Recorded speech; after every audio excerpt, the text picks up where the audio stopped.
The 49ers got their butts kicked by the Kansas City Chiefs.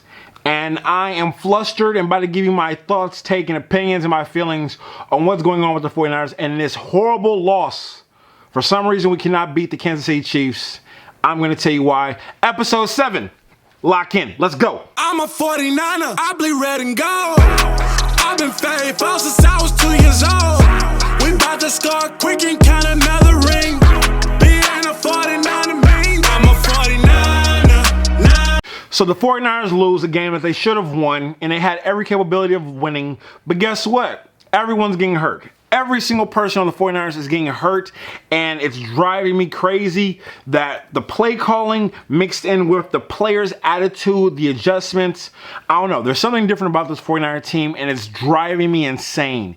And the more and more I watch these games this season, I'm starting to be able to pinpoint the frustration and where it hails. As you can see today, I don't have Elle next to me. She decided to stay out because she might have COVID, but she's still here in spirit. Say what up. What up? Hopefully y'all can hear her. She's going to be talking to me and asking questions. We're still going to have a conversation, but she's off the screen today because the COVID, so that's what we're doing. But I'm still going to give y'all a great pod today and talk to y'all about everything that was going on with the 49ers. Elle, what'd you see? I'll tell you what I saw. We'll have a conversation and we'll really discuss this buffoonery with the 49ers. Because it's a lot. It's a lot. It is a lot. It is a lot. To be honest with you, as you know, I was worried going in. No, you said they were going to lose. I did say that. You said they were, yeah. That I said that. Yes, you did. And, you're more optimistic. And honestly, I do understand that. Because a lot of the time we do see the 49ers pulling off incredible things. Yeah. In pressure situations. I saw a lot of flags. A lot of penalties.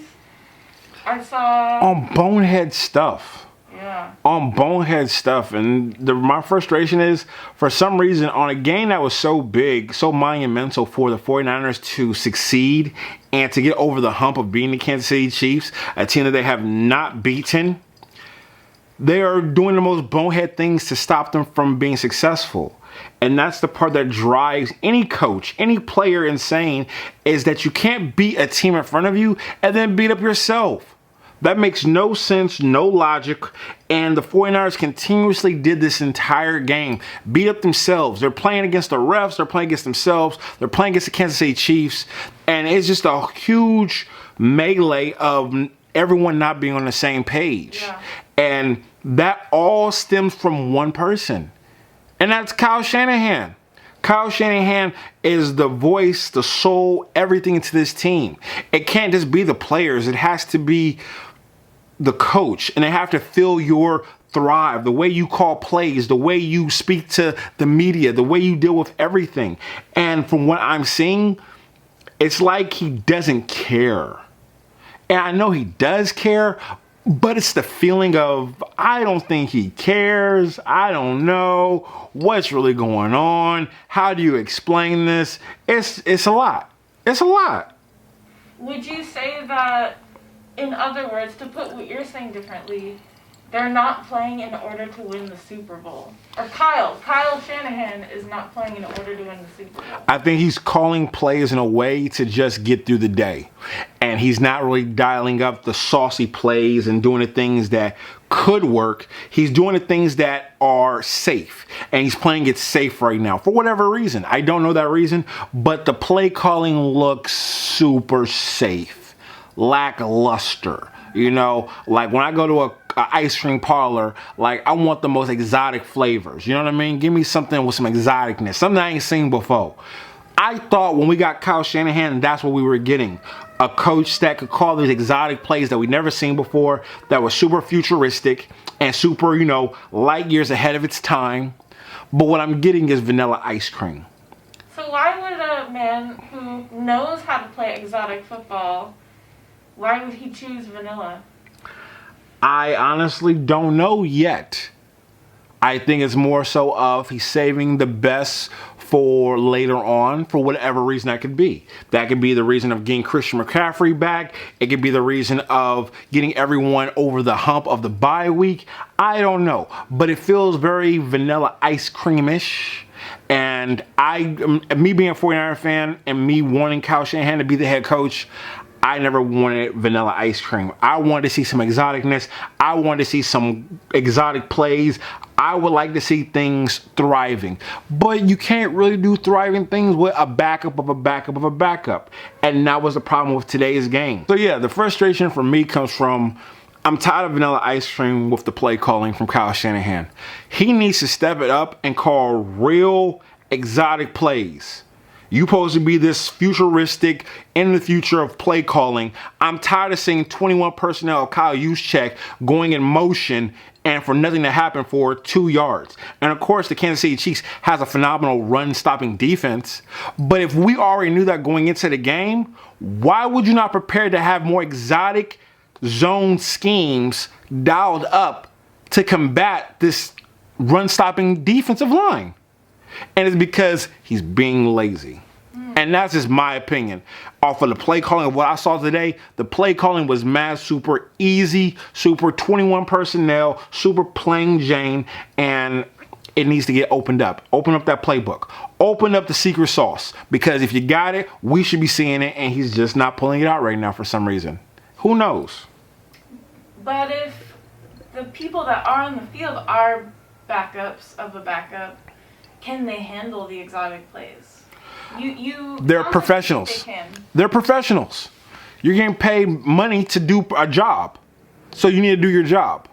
But it comes down to trust. It comes down to can they understand the concepts? Are they prepared to understand these concepts? All these things come into play when talking about a backup of a backup. And we're watching rookies get an opportunity to play middle of the season. They're learning as we're watching. We're literally watching puppies learn how to be dogs. And it's frustrating when you have a team that wants and should go back to the Super Bowl. Cut. Let's roll. Before I You can warm up. get drunk in this bitch. I'm playing. Let's go. I was like, hey, Cut. No, we're not drinking. So one of the things I did see that we picked up really well, I'm so happy our defensive coordinator decided to switch out Claiborne, number 59, for Winter. He's more agility-based linebacker that's amazing. And it was really good to watch him get in the game and really facilitate and be able to get a groove in. I understand how he wants to put the veteran linebacker in, but at the same time, that veteran linebacker needs to put his hand in the dirt and just go after the quarterback. He doesn't need to be going on zone blocking. He doesn't need to be doing all that stuff in space. He's a little bit older, and he needs to put his hand in the dirt and just go after and pass rush. And rush the quarterback. He doesn't need to be in space. Winters looked phenomenal, number 53. I can't really say that much. He came from TCU, and he was doing his damn thing. But the 49ers really have been struggling with finding their identity this year and staying healthy. That's the components that, for some reason, we're not gelling, we're not mixing. And I do believe it's because the team's not close. The team is not close. They're not hanging out together like how they used to. Everyone's in their own little worlds, and they all have their own cliques. And you're starting to see it more and more because it's not a bond. You don't see a bond with the 49ers this year. And it's scary how they're functioning as just players and not a family. Yeah, since I'm still learning about football, I'm watching the interviews post-game. Yeah. I haven't looked at the interviews for this game yet, but in past games, I hear them saying that they're not playing complimentary football. I don't know exactly what that means, but it seems to me that that's kind of what you're getting at, is they're not really... They're not a pretzel.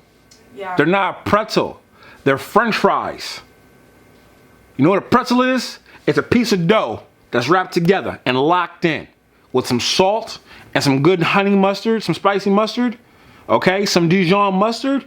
It's fire. It's amazing. And it's toasted. But they're French fries. They're individuals in a box doing their own thing. Mm-hmm. They're not together. They don't eat together. They don't kick it together. Yeah. You know, and this team has been together for a while. And when you have a team that's been together for so long, you can start to see people kind of want to kick it with their family more, or they want to do this more, and they're not really with the team as much. When you're a rookie, you like want to just bond with the guys. But as you get older and you start to develop more of a relationship with your girl, your family, your other friends, and more trying to build your network, you kind of forget that part of it, and you start to do the things that you used to do that made you so close. I'm watching the 49ers offense. They're not close. They're not together. They don't kick it together. They're not gelling. They don't have that passion for one another. And it's starting to show more and more, for sure. I have two thoughts about that. I mean, so on the one hand, you might think that the longer the season goes on, the more opportunities there are for players to get to know each other better and just to trust each other more, right? And to be able to communicate better. Yeah. I feel like we're not seeing that trend. Right, the trend is kind of the maintenance of the status quo a little bit. It feels like there's problems communicating. There's a lack of trust. Absolutely, and that comes from the coach. All that comes from the coach. It comes from the coach dialing in and wanting his team to be together. This team's not together, and he's not making them be together. And it's disrespectful, and it's not what the 49ers are made out of. And there needs to be real change, and change is going to come, especially against the Dallas Cowboys, because we play Dallas next week. We don't beat Dallas, in which we should dominate Dallas. Oh, change is coming.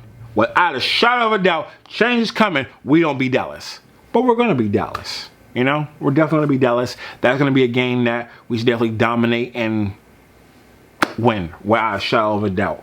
But 49er faithful, that is our time on this episode 7.